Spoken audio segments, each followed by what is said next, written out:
Halo, selamat berjumpa lagi dengan saya di Dahana Dewa Channel Deso. Semoga di perjumpaan kali ini kita semua selalu dalam keadaan sehat walafiat, jauh dari segala mara bahaya, dan tentunya dimudahkan segala aktivitas kita dalam menjalani kehidupan yang super singkat ini.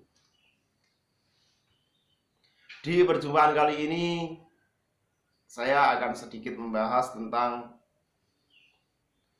sebuah meditasi kecerdasan dalam kehidupan bermasyarakat, sehingga daya tangkap kita semakin cepat, dan di situ mayoritas benar. Insya Allah tidak salah dengan apa yang panjenengan tangkap di pikiran panjenengan. Jadi untuk panjenengan semua yang belum subscribe, saya sarankan untuk subscribe dulu, yaitu dilengkapi ya kalau bisa ya, subscribe, like, komen, dan share, karena sangat membantu untuk keberlangsungan channel YouTube saya ini. Terima kasih. Jadi kecerdasan itu sebenarnya berada di alam pikir bawah sadar kita. Juga kepandaian, juga kebodohan, itu semuanya berada di alam pikir bawah sadar kita. Bagaimana kita semua untuk memunculkan alam pikir bawah sadar kita, namun kita masih bisa mengontrol dalam hal alam bawah sadar kita itu tetap kita kontrol, sehingga kita terus bisa menjalankan tugas kita sebagai makhluk yang bersosial atau makhluk sosial. Dan betapa berartinya kecerdasan dalam aspek kehidupan, terutama tadi sudah saya katakan untuk kehidupan bermasyarakat, di situ, karena kita tidak pernah bisa hidup sendiri, tidak pernah. Kita selalu mempunyai keterhubungan antara satu sama yang lain, entah itu hubungan pekerjaan atau hubungan secara manusiawi lah, bukan hanya pekerjaan saja, misalnya jual beli atau mungkin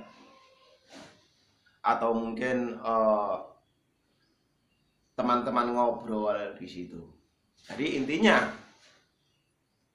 sebagai makhluk sosial kita harus bisa bersosial, terutama dengan orang-orang dekat kita. Dengan adanya media sosial ini sangat membantu kita untuk mempelajari cara-cara bersosialitas, untuk mempelajari kecerdasan atau daya tangkap kita, yang dimana sangat membantu dalam kelangsungan hidup kita, juga membantu terhadap perkembangan cara pikir anak-anak kita, yang dimana kadang anak-anak kita itu ada yang dimana daya tangkapnya itu kurang daya tangkap. Itu bagaimana kita mengasah daya tangkap anak kita itu lebih cepat, atau mungkin kecerdasannya itu lebih terasah. Di sini juga bisa dipelajari dengan cara meditasi. Jadi sekali lagi, meditasi untuk mengasah kecerdasan itu sangat positif untuk kelangsungan hidup kita maupun anak kita, karena dekat hubungannya antara rasa dan pikiran kita, dan bisa memunculkan sebuah kecerdasan atau daya tangkap seseorang, terutamanya melalui jalan meditasi yang sangat simpel. Seperti halnya saya sudah mengajarkan ke anak-anak saya sendiri ya, sebelum saya mengajarkan ke teman-teman atau mungkin memberi teknik teman-teman saya, teman-teman offline terutama. Di situ saya selalu mengajarkan ke anak saya bahwa untuk melatih atau mempertajam kecerdasan, di situ sangat besar juga hubungannya terhadap sugesti diri. Jadi selain meditasi, di situ anak saya juga saya sarankan untuk mensugesti dirinya. Dan di situ benar-benar muncul, maksudnya itu benar-benar muncul kecerdasannya, tingkat kepedeannya itu muncul.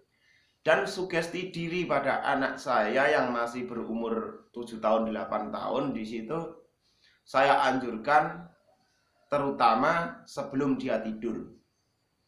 Maksudnya sebelum dia tidur malam, di situ saya anjurkan untuk mensugesti diri sendiri. Misalnya begini, anak-anak itu kalau tidur kan selalu ditekankan oleh mungkin guru sekolahnya atau apa, guru pendidikan itu untuk berdoa. Jadi setelah berdoa di situ saya suruh dia mensugesti dirinya dalam artian membangkitkan kepercayaan dirinya dengan melalui kata hati. Jadi saya suruh memegang dadanya begini, terus saya suruh bilang dalam hati, aku adalah anak yang cerdas. Atau kadang, aku adalah anak yang pintar. Aku adalah anak yang pintar. Aku adalah anak yang pintar. Di situ kalimat itu diulang-ulang dan diulang-ulang lagi.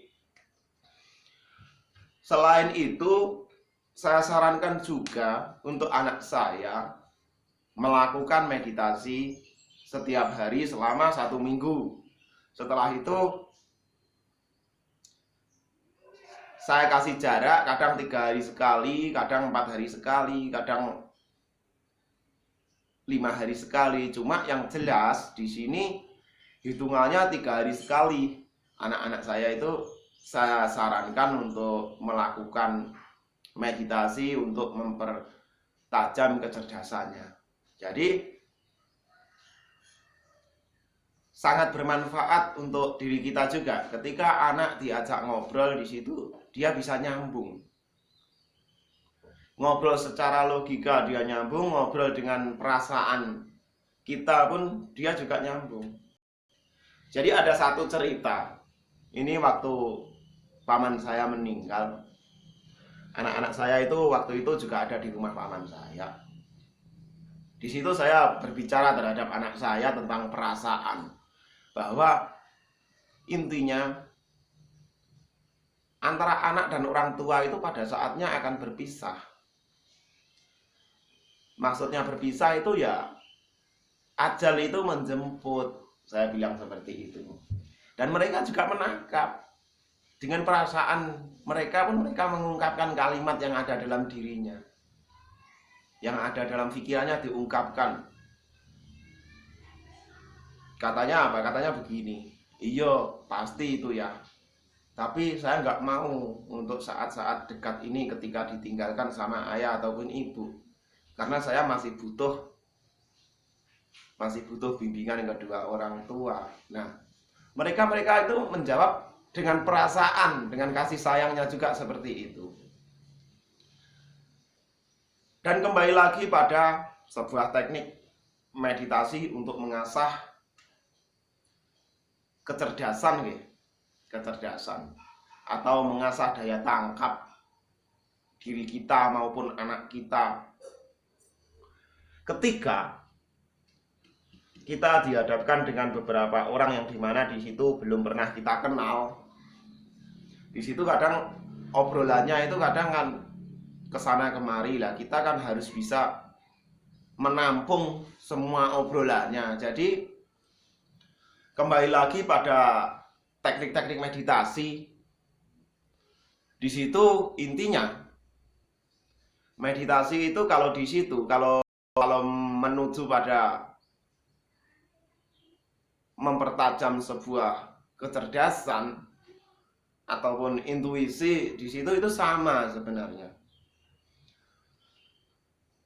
Jadi kita fokusnya di dada, sedangkan nafas sendiri, nafasnya itu tetap langsam, tetap berada di rongga nafas perut. entah itu rongga nafas bagian bawah atau rongga nafas bagian tengah. Namun pikiran kita tetap memikirkan yang namanya dada di sini. Ingat, bukan ulu hati, nggih. Kalau ulu hati itu untuk menuju pada kekosongan. Maaf, di sini saya buka untuk menuju pada kekosongan. Ketika kita disuruh bermeditasi oleh seorang spiritual atau guru meditasi yang dimana fokus pada ulu hati, di situ sebenarnya saya minta maaf ini, saya buka. Di situ sebenarnya adalah untuk mencuci otak kita sehingga kita tidak bisa protek, tidak bisa memunculkan diri kita sebenarnya, karakter kita sebenarnya. Karena ulu hati itu adalah kekosongan. Nah, bagaimana kita untuk mengasah kecerdasan, bahkan bisa terlepas dari doktrin-doktrin dari orang-orang yang mungkin sudah mendoktrin otak kita dari kecil sampai dewasa.